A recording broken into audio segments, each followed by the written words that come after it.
ಈ ಮೌಲ್ಯ ತಿಳಿಸಿದ್ರೆ ಏನಾಗುತ್ತಾ water density ಜಾಸ್ತಿ ಆಗುತ್ತೆ. ಏನಾಗುತ್ತಾ ಜಾಸ್ತಿ ಆಗುತ್ತೆ. ಈ ವಾಟರ್ ಡೆನ್ಸಿಟಿ ಲೋ ಆಯ್ತು ಹೈ ಆಯ್ತು ಅಂತ ಹೆಂಗ್ ಟೆಸ್ಟ್ ಮಾಡೋದು ಅಂತಂದ್ರೆ ಎಗ್ ಎಕ್ಸ್ಪೆರಿಮೆಂಟ್ ಮಾಡಬೇಕು. ಎಗ್ ಏನ್ ಮಾಡೋದು ನಾರ್ಮಲ್ ಒಳಗೆ ಹಾಕ್ಬೇಕು. ಹೌದಾ? ಹಾಕ್ದಾಗ ಇಫ್ ಅದು ಏನ್ರ ಸಿಂಕ್ ಆಯ್ತು, ಏನು ಸಿಂಕ್ ಆದ್ರೆ ಇದೇನೈತಿ ಇದ್ರೊಳಗ density means water density low ಐತಿ. ಏನೈತಿ ಲೋ ಐತಿ ಅಂದ್ರೆ ಎಗ್ ಡೆನ್ಸರ್ ಜಾಸ್ತಿ. ಇನ್ ನೆಕ್ಸ್ಟ್ ವಾಟರ್ ಒಳಗೆ ಸಾಲ್ಟ್ ಆಡ್ ಮಾಡಿ. ನೆಕ್ಸ್ಟ್ ಏನ್ ಆಡ್ ಮಾಡಿನಿ? ಸಾಲ್ಟ್ ಆಡ್ ಮಾಡಿನಿ. ಹೌದಾ?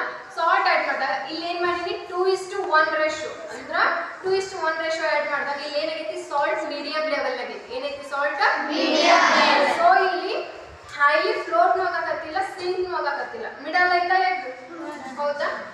ನೆಕ್ಸ್ಟ್ ಇಲ್ಲಿ ಏನ್ ಮಾಡಿನಿ ಹೈ ರೇಷಿಯೋ ಅಂದ್ರೆ ನೀರಿನ ಜಾಸ್ತಿ ಸಾಲ್ಟ್ ಕಂಟೆಂಟ್ ತಗೊಂಡಿ. ಹೌದಾ?